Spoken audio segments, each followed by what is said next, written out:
I'm Tom Baker, this is Chasing Cars, and next to me is the new Lexus GX550 Overtrail. For want of a better phrase, Lexus's cool Prado. And I feel like I've followed this vehicle around the world.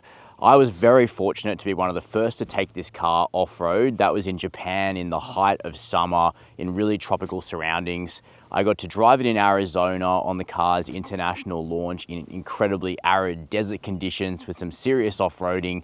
But today is really the test that counts because we now have the GX550 back here in Australia on my roads where I can genuinely test this car on my terms. Not on a route that Lexus has picked out on a media event, but where I like to pull cars apart to tell good from bad. The other good thing is that the steering wheel is on the correct side in this particular GX550. So what is the GX? Because we've never had one here in Australia. Well, as I mentioned up front, this is basically the new Prado platform. The new Land Cruiser Prado hasn't yet come out in Australia, so Lexus gets the first crack at marketing this platform to Aussies. And it is a very good platform, closely related to what we've seen in the 300 series Land Cruiser. Now the GX is of course more expensive than a Prado, but in today's video, I'm going to let you know whether in fact it actually represents better value than the Toyota, which we do know the price of.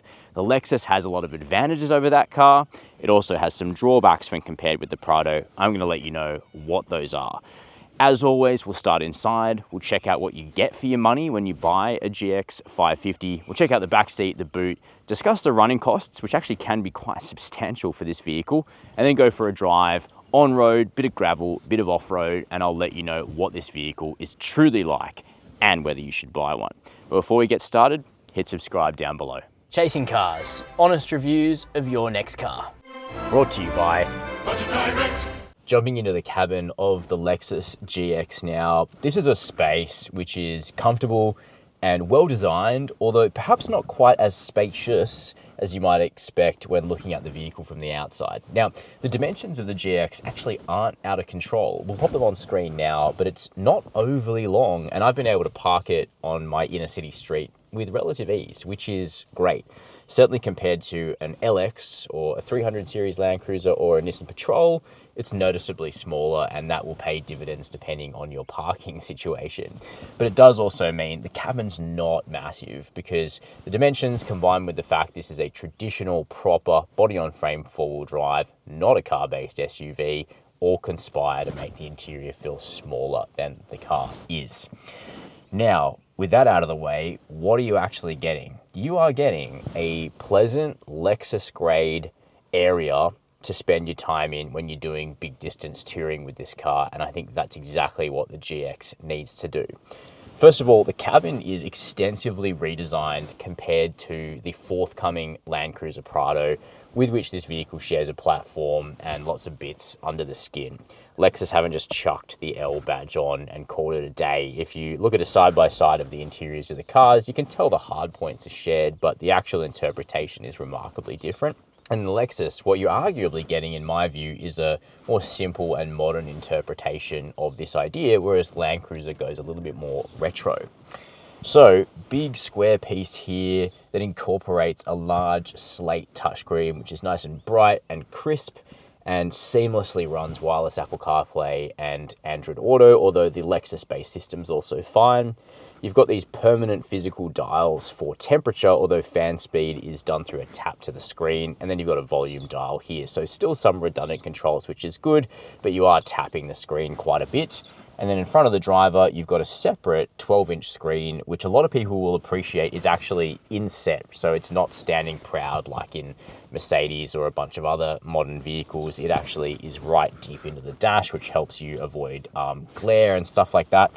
And then a really lovely, quite small, leather-wrapped steering wheel, fully circular, with paddle shifters and physical controls on the wheel as well. All the stalks and other primary controls, including the automatic transmission shifter, all feel like very high quality items, and build quality is fantastic in this vehicle. Interestingly, this Australian market vehicle, which was built quite a while after the last round of GXs that I drove in America, is exhibiting noticeably better build quality. Now that does happen. The first few cars that come down the line are often not quite as good, now that GXs have been built for a while, we're noticing that the quality is better, at least it is in this car. Now, moving to the seats, they're a relatively comfortable seat, although not the last word in comfort, I would say. The Overtrail has some slight differences to its seat padding compared to the base car, so you can compare and contrast at a Lexus dealer and see which one that you like. In terms of colours, this vehicle's got the dark interior scheme, but there is also a seat colour called Chateau, which puts like a beige insert in the centre, which I personally would go for as it lifts the light and premium feel of the cabin to me. Back support is good. We've got lumbar, we've got 8 other ways of electric adjustment, heating and cooling as standard here in the front too. Storage is excellent. We've got big cup holders, a wireless charger, a cool box down here, decent sized door bins, and an okay sized glove box as well. Whereas really everything you touch has soft padding on it, which really marks this out as a Lexus, and you do feel like you're sitting in an expensive product, albeit one with more of a rugged design to the interior. The materials actually aren't skimped on, which is really nice. Now, lastly, a word on the spec. You can't get an enhancement package for this vehicle, which is odd for a Lexus. Normally, you can option up more levels of opulence. So for the Overtrail, this is it. You do get a standard sunroof on all GXs for Australia, which is something, but you can't get the Mark Levinson premium stereo in the Overtrail, which if you're an audiophile is a little annoying, but the 10-speaker Panasonic stereo that is fitted as standard is actually far from bad. It's perfectly fine in my view. So that's the front. Let's now check out row 2.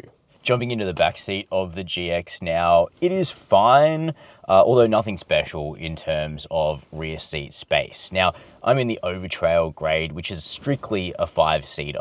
You cannot get a 3-row Overtrail, but the other GX models, the base luxury and the top of the range sports luxury, they both do have a small 3rd row. So if you want that feature, sadly, you can't have all the cool off-roading stuff. You've got to pick one or the other. As you can see though, for myself at 6 foot or 183 centimeters, I certainly do fit back here. I've left the driver's seat where I like it for myself. Legroom's fine. Toe room is pretty constricted with the driver's seat at its lowest point, but headroom is also fine. So you could get someone taller than me back here without too much trouble. However, if you don't need the off-roading prowess of something like a Land Cruiser, you could opt for a vehicle like a BMW X5 or an Audi Q7, which do have more spacious back seats than this vehicle. Now, I think I said that last time I drove the car overseas, and I got flamed in the comments. This thing doesn't compete with the X5. I know that. I'm just saying, if you don't actually care about the four-wheel drive stuff, those car-based SUVs are more roomy. This is line ball with a 300 series in the 2nd row. You do get some toys, however, separate temperature and fan zone for the back seat, which is nice. 2 more USB-C ports there, a flip-down armrest with twin cup holders as well, which is comfortable and easy to deploy. Plus, all those soft touch materials continue into the back. Grab handles here and outlets for the legendary Lexus air conditioning. So all in all, it's pretty functional and pretty nice back here. Moving around the back of the Lexus GX now, a word on styling. Personally, I think this is the best looking vehicle that Lexus currently sells, at least here in Australia, where we don't have any of the F product on sale to us right now. The proportions are fantastic. The overall chassis and hardpoints being shared with the new Prado does ultimately define the shape of this car, but the fact is the GX has beat the new Prado to market here in Australia, so people will be seeing this and thinking, what an incredible and unique looking Lexus. And personally, I think it brings some much needed riz to the Lexus dealership in terms of just how cool and effortless the styling of this car is. And the Overtrail is ultimately the best looking one, although I also don't mind the base grade riding on 20-inch wheels, which looks pretty nice, but I think most people are going to want to go for this one. Color here is titanium carbide in a 2-tone with the black roof. That's a pricey $4,200 option. Any of the 2-tone setups are, in fact. Personally, I would probably prefer to go for either the khaki metal, which is an awesome dark green, or there's a moon desert color, which is like a flat beige. That is freaking sick. I would go for that. Now, simple rear end, Lexus lettering as we've come to get used to. Light bar here, GX550 indicating this is the turbo petrol V6, the only GX on sale in Australia at the moment. opening glass is a separate piece. I love that feature. That's a real niche feature you can't get on many cars these days. Or of course, you can go ahead and open up the power tailgate, which is not exactly prompt, but that's why you've got the separate opening glass. Boot space is fine. Really nothing to write home about, as you normally expect with body-on-frame vehicles. It's a big square box, and underneath the boot floor, you've got the tools for your spare tire, which is a full-size matching spare, and it's underslung on the vehicle. Controls here to close the tailgate or close it and lock the vehicle. And you'll also notice down here on the garnish, we have full preparation for the tow kit installed on every GX from factory. Not the nicest looking piece, but it's good to know that it's there. And towing capacity is 3,500 kilos for this vehicle. Next up, let's chat about the running costs of the GX550. And the thing which really contributes to those running costs is this. Now, the big ticket item about why you might want to go for a GX over a Prado, for instance, is that the Lexus gets a proper engine, in my view.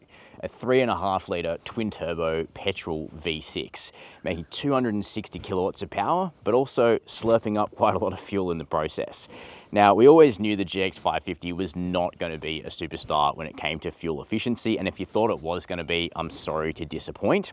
So I've been driving the car, road testing it this week in mixed conditions here in Sydney. I've been doing a bit of everything, and the average that I've landed on at the end of all of that is 12.8 litres per 100 kilometres, which is not too bad for a vehicle of this size with a turbo petrol engine. Certainly better than some other petrol engine big four-wheel drives that I can think of, but it's also not exactly stellar, is it?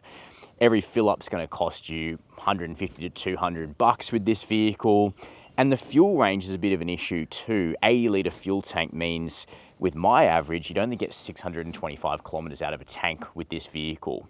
What should Lexus have done? Well, in an ideal world, in my view, you'd be able to get a GX diesel with the same 6-cylinder diesel that you can get in a 300 series Land Cruiser, or in fact in the bigger Lexus LX. That engine would be a peach for this vehicle.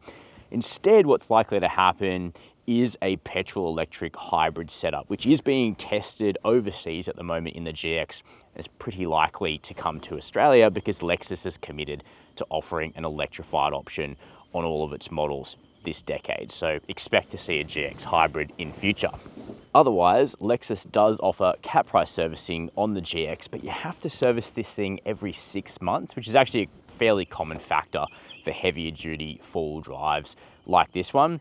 Warranty on the vehicle is 5 years with unlimited kilometers. All right, so let's now take a drive in the GX550 Overtrail, our first ever Australian drive. Well, I should say first ever Australian drive to come across on video, but I've been driving this vehicle for quite a few days now, and I've been driving it a lot. Firstly, that's my job, so I guess that's a good thing. But one of the other reasons I've been driving it a lot is that I am really enjoying driving the GX550, and this has become one of those cars more than most where you look for opportunities to drive it. And when you're a motoring journalist and your job is to test cars, there's a certain level of driving that comes with the job, many hundreds of kilometers at least for any given road test.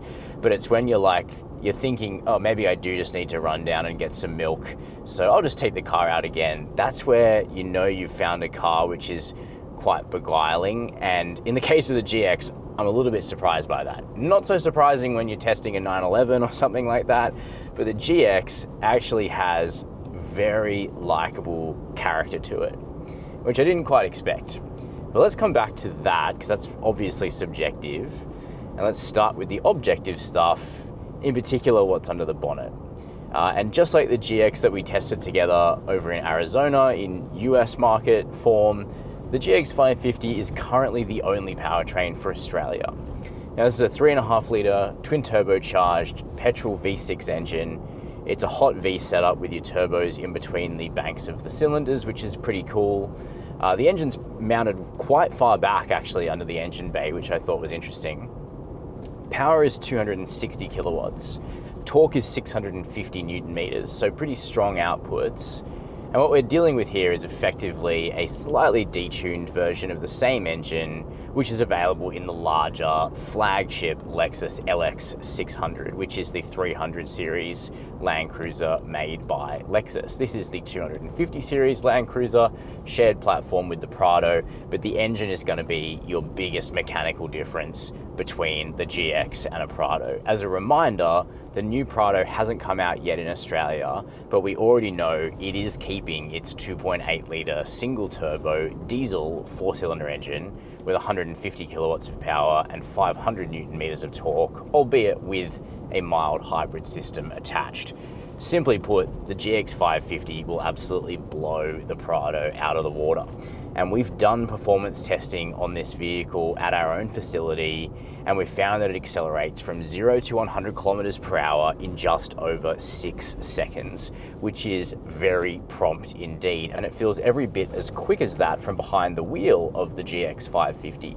There is heaps of grunt to the twin-turbo petrol V6 engine. You can easily merge onto the highway, you can easily overtake, you can drive it around on torque at low RPMs, and it's super slick and easy. But interestingly, the engine also likes to be revved out too, and it's got a bit of a raspy character at the top of the RPM band. You can drive it through the paddles if you want to. I found I haven't really done that. I've just left it to its own devices, and it's perfectly competent.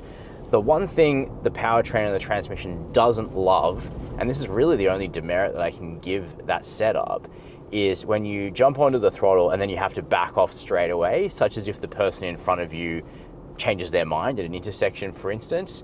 You then get this sort of 5-second gap in power delivery when you eventually get back on the power, where the car just won't give you anything. And that's got to be an electronic or software issue happening there. But apart from that, I've really enjoyed the powertrain of this vehicle. However, as I mentioned during our running cost segment, I really think it would have been a peach with the diesel perhaps as an option on this vehicle, because Toyota and Lexus, they do share a 3.5 litre turbo V6 diesel. You can get it in the LX or the 300 series Land Cruiser. Still makes good power, still makes excellent torque, but it would, I think, almost halve the fuel consumption of this vehicle. Maybe not quite that much, but it would be a drastic difference while still giving you excellent performance. So I would have loved to have seen Lexus offer the diesel. Maybe they will in future. I think that would be totally ideal for the Australian market. We know they are working on a hybrid as well for this vehicle, probably a turbo petrol 4-cylinder hybrid, however. Not sure that would sway me from the twin turbo V6, even with the, presumably some kind of fuel economy gain that you would get out of that setup. If you can afford the fuel bill, the twin turbo V6 petrol is great, except for that small fuel tank, which really is a bit of an Achilles heel for this vehicle. So that's the engine. What about the rest of the dynamics? Well, further downstream of that engine, if you go for the Overtrail, you are picking up some extra mechanical bits and bobs, including a locking rear differential and additional drive modes for off-roading, all of which can be operated at one touch down here next to the automatic transmission selector, which is very nice. And as you might recall, if you're a subscriber, when we tested this car together in Arizona, Lexus actually put together a pretty gnarly off-road course for this vehicle, really didn't hold back. And I can tell you the performance of the vehicle is really good. Now, on my Australian test here, we've actually got this car before it's even hit the market, so probably don't want to be the guy to end up overturning this one. So what I've limited it to is quite a bit of gravel road work, a little bit of mild to moderate trails, and I've found the GX continues to be totally capable, as you would expect in that environment. But in particular, it displays really adept stability control tuning on gravel. Now that's something which is the case with all the current generation Land Cruiser products, so not a big surprise the GX is very good at that as well. But it just goes to show how much of that software development takes place right here in Australia on our sorts of gravel, which is 80% of the Australian continental road network.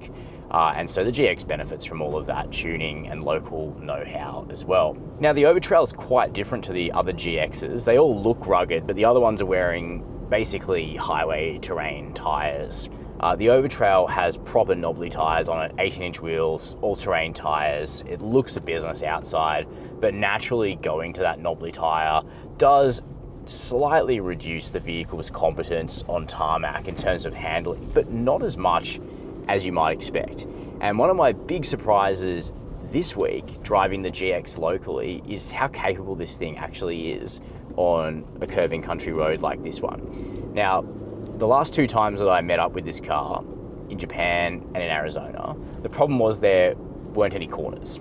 Lots of off-roading in Japan and then lots of straight roads in Arizona. Well, the good thing about my testing roads here in New South Wales in Australia is that it is totally varied.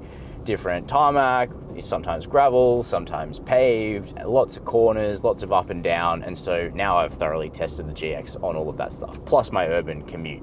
That should be a given. And you know what? The GX is actually totally capable of being driven enthusiastically.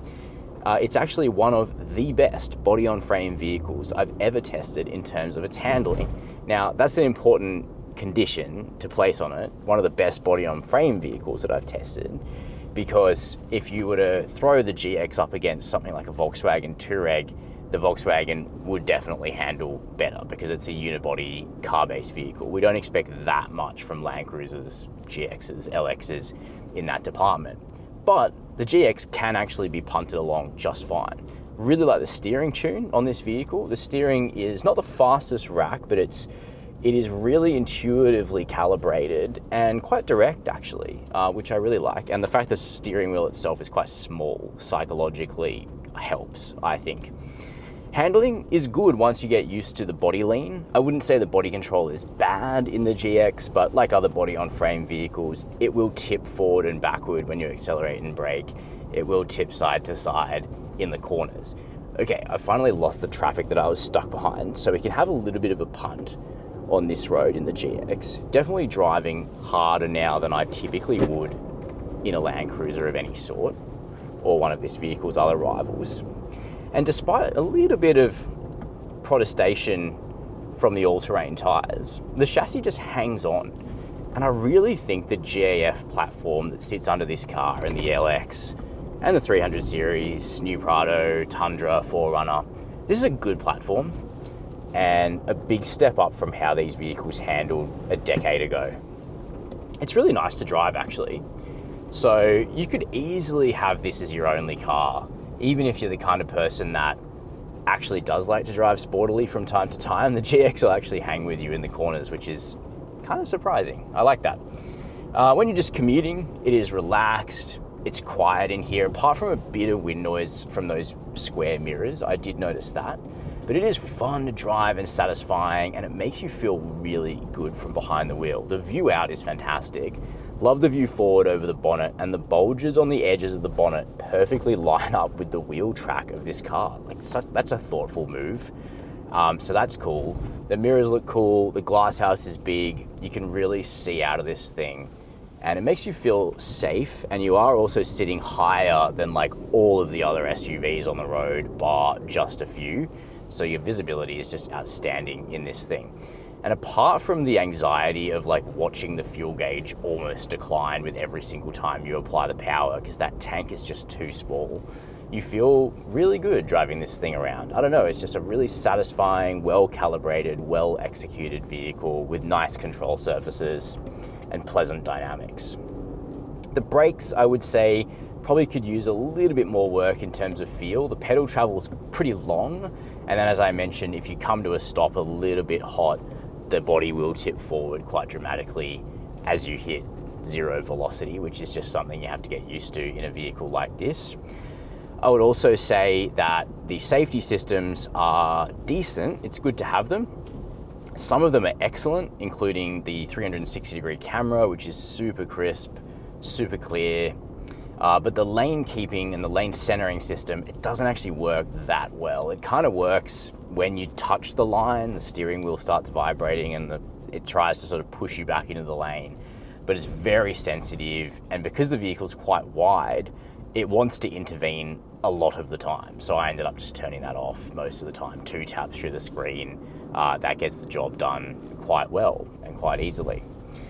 So on the whole, I like it. I think apart from the obvious issues around fuel consumption and fuel range And some of those normal compromises that you're going to make in any body-on-frame vehicle in terms of body control, the GX is so well done, and you can tell that Lexus has put a lot of time into developing this car and getting it right. And arguably, it's probably better than it needs to be. I think people would have accepted less than this.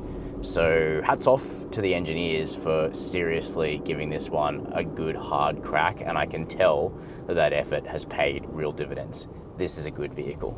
So what's my verdict on the new Lexus GX550? Well, it feels like this moment has been a long time coming, really following the journey of this vehicle from development to release here in Australia. Well, I'm pleased to say that now that I've had the time to review this vehicle on my own roads, on my own terms, I've got to say, I really like it. It's not perfect, and I do wish that Lexus would slot the V6 diesel into this vehicle, because I think that would be such a peach and a real sweet spot. But even equipped with the relatively thirsty turbo V6 petrol, the GX550 is a cracker. This is a way to get the mechanical durability of the Toyota Land Cruiser platform with the very noticeable sheen of Lexus premiumness. I think that is a factor which will play very well in the market. Personally, I think that the new Prado is likely to feel a little overpriced in Kakadu trim, whereas the GX almost looks like good value by comparison if you've got six figures to splash, and I don't pretend for a second that that is cheap. Among the GX range, I actually think the Overtrail probably makes the most sense. I don't normally go for the off-road specials, but for $6,000 more than the base model, you're actually getting quite a lot more spec on the Overtrail, and it looks fantastic in my view. So I think you should put this vehicle on your test drive list if you're looking for a premium SUV with genuine off-road chops and known quantity status in terms of reliability and durability. Keen to know your opinion, so please let me know down below in the comments. While you're there, hit subscribe and the notification bell to see more videos like this one. And as always, thank you for watching Chasing Cars.